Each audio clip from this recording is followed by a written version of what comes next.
What's up, guys? So we're going to talk about what to do to counter when somebody's resisting your armbar attempt.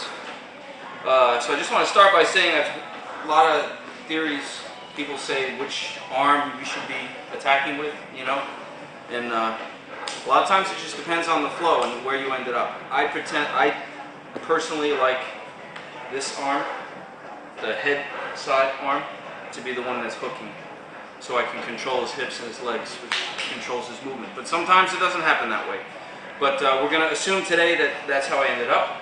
So he's going to be in the best case scenario, which is this position, right? With this tucked under, his arms sucked down really tight, so there's no space, elbows to his chest, and I'm trying to pull, and we can't do it. So we're going to look at a couple of things to do from here. Okay, first, I'm going to correct my position. I'm going to put my wrist under there instead of my arm. One small correction that I think a lot of people need to make, also even with Tiger, see how his palm is sticking out here? Yeah, make that deeper. You should be wrapping all around like you're trying to touch your tricep on that defense. But from my perspective, if my forearm, I see a lot of people hugging, which is fine, it makes it tight, but it's not very painful. So in a situation where every little bit of pain helps you, I like to keep the wrist in there. So, and you see, like even like if I squeeze my legs and I have my arm in there, there's still all these holes, which makes it easier for him to wiggle. And I don't want that. So I want my wrist in there, and I lock it in tighter. See, now that's much more tight, and probably hurts more too, right? So from here, I'm locking that in. I grab my thigh. If it was gi, you can just grab your gi pants. You can grab your gi pants, whatever. This is what's helping him keep pressure off of his neck by my legs. So what we're going to do from here is I'm going to, at the same time, I'm going to post with this hand, and I'm going to actually pull my leg off and post over there and roll him up onto his side. And when I do that, this leg is going to tuck under his shoulder, like that, right?